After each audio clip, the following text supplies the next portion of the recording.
Grandes civilizações.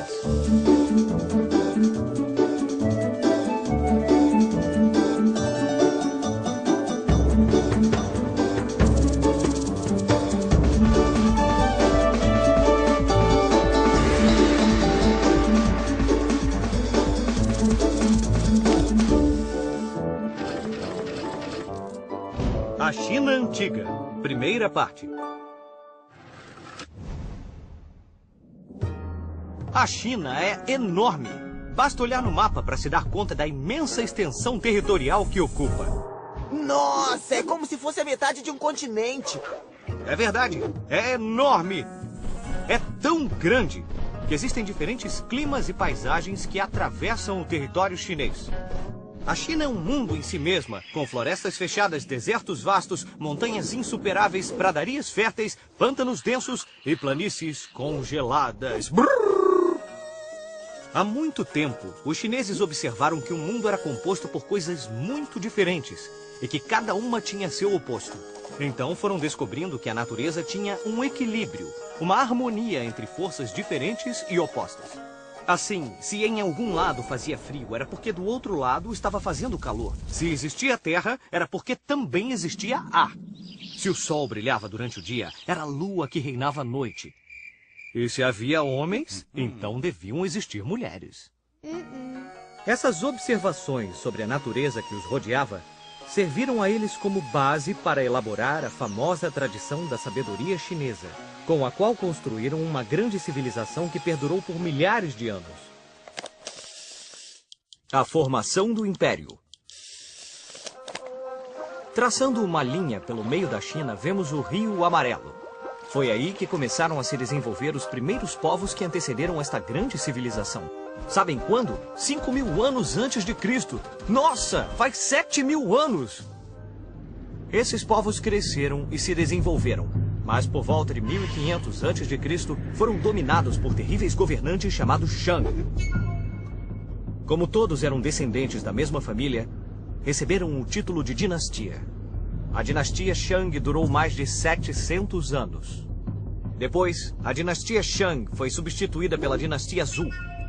Mas em seguida, várias famílias queriam o poder, então virou todos contra todos. Essa fase ficou conhecida como a Era dos Reinos Combatentes. E durou até o ano 221 a.C., quando uma nova dinastia de governantes guerreiros, a dinastia Qin, conseguiu unificar o país e estabeleceu o império que deu nome à China. Qin Shi Huang proclamou-se imperador, o primeiro de toda a história da China. Ele era considerado filho do céu, ninguém podia discutir nada com ele e seu poder era considerado mágico. Eu discordo! O Senhor dos Homens não podia brincar, não cantava nem ria. Devia manter-se sempre de pé e seus movimentos eram lentos demais. Qin Shi Huang foi o organizador do império. Ele construiu um sistema de estradas e canais para facilitar o comércio. E então todos começaram a usar o mesmo dinheiro, o mesmo calendário e até a mesma escrita. E ele impôs um sistema de leis. Mas havia pessoas que não gostavam de Qin Shi Huang. Então, o povo começou a tomar cada vez mais nojo dele. E representando todo o povo, 460 sábios se opuseram às medidas criadas pelo imperador. Qin Shi Huang não hesitou e mandou matá-los. Todos os livros dos sábios da China foram queimados em grandes fogueiras. Se tem uma coisa que a história nos ensina, é não ter raiva de alguém que tem poder ilimitado. A Grande Muralha. Qin Shi Huang tinha outra preocupação além de derrotar os revolucionários. O império era frequentemente atacado por bárbaros vindos do norte. Qin Shi Huang queria mantê-los afastados. Mas como? O plano dele era simples. Ele decidiu construir um grande muro para que nenhum exército inimigo pudesse atravessar as fronteiras do Império. Essa seria uma das maiores construções da história da humanidade. A construção da muralha foi iniciada durante o reinado de Qin Shi Huang, mas ela continuou por várias etapas, e este processo durou mais de 2000 anos. No final, o muro tinha mais de 9 metros de altura e chegou a medir 7.300 quilômetros, o equivalente à extensão de toda a América do Sul. A muralha acompanha vales, montanhas e desertos e une mais de 25 mil torres de vigilância. Construir essa muralha exigiu um esforço sobre-humano. Para isso, o imperador reuniu milhares de homens que trabalharam como escravos, seguindo uma disciplina militar. Muitos deles morreram de exaustão e seus corpos eram enterrados dentro dos muros em construção. Então não era apenas a maior muralha do mundo, mas o maior cemitério do mundo. A muralha não só serviu de defesa, mas também ajudou a unificar o império, já que por cima dela havia uma rota, através da qual era possível viajar de uma ponta à outra do território. Assim, muitas caravanas de comerciantes podiam transitar e vender suas mercadorias sem medo de serem surpreendidas por bandidos ou ladrões. Transitar por esse caminho agora é tranquilo. Mas vamos voltar a Qin Shi Huang. Quando o imperador chegou ao fim de seus dias, ele decidiu que sua morte tinha que ser tão importante quanto sua vida. Os chineses acreditam que você pode levar objetos consigo para o outro lado da vida. E Qin Shi Huang não ia levar pouca coisa. Ele mandou construir uma tumba na qual colocou um exército de 8.000 estátuas de guerreiros de terracota. Mas não eram cópias de um mesmo molde. Cada estátua era uma cópia exata de pessoas que haviam acompanhado o imperador quando ele estava vivo. Porém, se alguém ousasse entrar na tumba para perturbar o sono do imperador, arcos disparavam flechas automaticamente. O Mestre Kong. Em 551 a.C., enquanto a China estava em plena era dos reinos combatentes, nasceu um homem muito especial.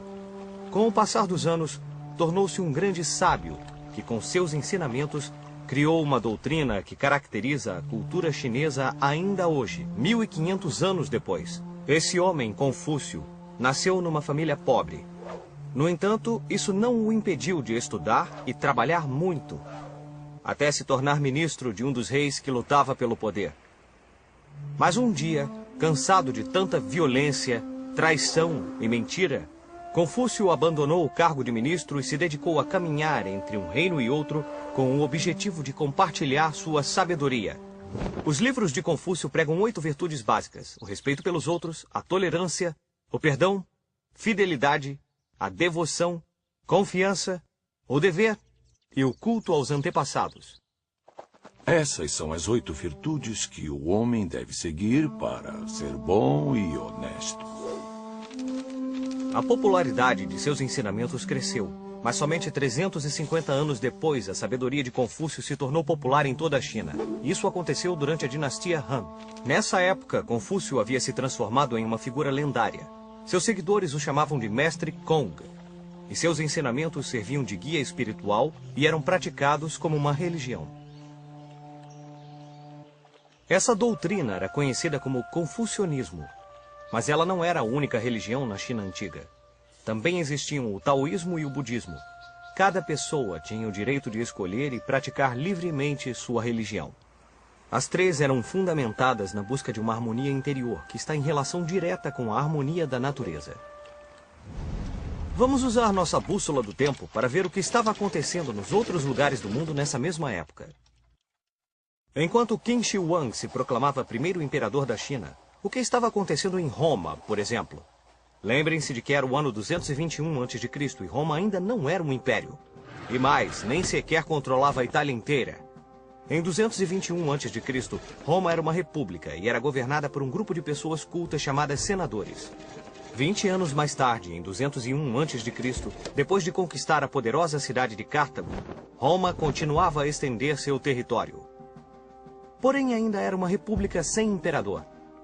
Vários anos mais tarde, em 51 a.C., um grande general chamado Júlio César conseguiu conquistar terras gaulesas estratégicas e deu origem à formação do Grande Império Romano.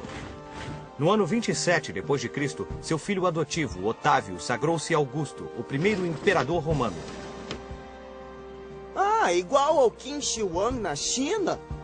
É, só que quase 200 anos mais tarde, Venha, vamos ver o que vai acontecer na segunda parte do episódio sobre essa apaixonante civilização. Os chineses foram muito engenhosos e inventaram muitas coisas, como a pólvora, pipas, imprensa, porcelana, mas talvez a descoberta que mais surpreendeu o mundo foi feita pelo bicho da seda. Ninguém sabe como, mas há mais de 5.000 anos, os chineses descobriram que cada um de nós, antes de virarmos borboletas, fazia um casulo, enrolando um único e finíssimo fio. Os chineses transformavam esse fio em seda, um material maravilhoso que era muito valorizado e por isso todos queriam esse tecido. Os chineses e a seda ficaram famosos no mundo inteiro.